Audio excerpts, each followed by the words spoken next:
दापोली तालुक्यात एका 80 वर्षीय वृद्ध इस्मानं 2 दिवसापूर्वी आत्महत्या केली होती. मात्र ह्या आत्महत्येमागचं कारण समोर आलेलं आहे. आत्महत्यापूर्वी लिहून ठेवलेल्या चिठ्ठीत धक्कादायक कारण समोर आलं असून या प्रकरणात दापोली पोलिसांनी दोघांना अटक केली.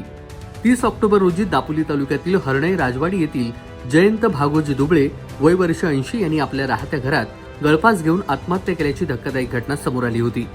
या प्रकरणाची खबर त्यांचा नातू कौशिक यानं तात्काळ पोलिसांना दिली होती. दापोली पोलीस ठाण्यामध्ये आत्महत्येची नोंद करण्यात आली. मात्र ह्या आत्महत्येवरून संशय व्यक्त केला जात होता. याचवेळी आत्महत्या करण्यापूर्वी जयवंत दुबळे यांनी एक लिहून ठेवलेली चिठ्ठी मिळालेली आहे.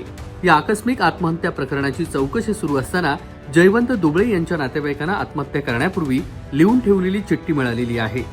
या प्रकरणी दोघांवर गुन्हा दाखल करण्यात आलेला आहे.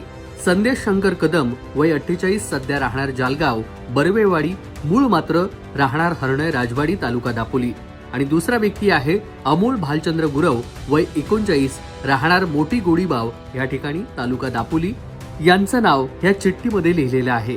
चिठ्ठीमध्ये दुबळे यांनी जमिनीच्या व्यवहारातील 40 लाख रुपये चिठ्ठीमध्ये लिहिलेल्या व्यक्तीने दिले नसल्याच्या कारणावरून जीवन संपवत आहे असं लिहिलंय.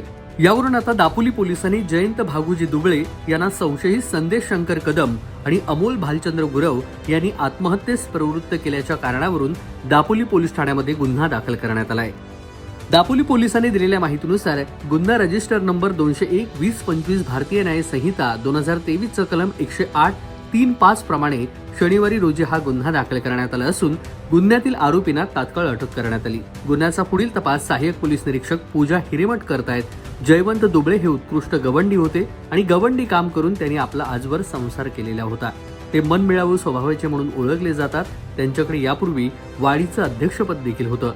अलीकडे ते वयोमानानुसार घरी होते. त्यांच्या पश्चात एक मुलगा, 2 मुली, सून, जावई आणि नातवंडे असा मोठा परिवार आहे.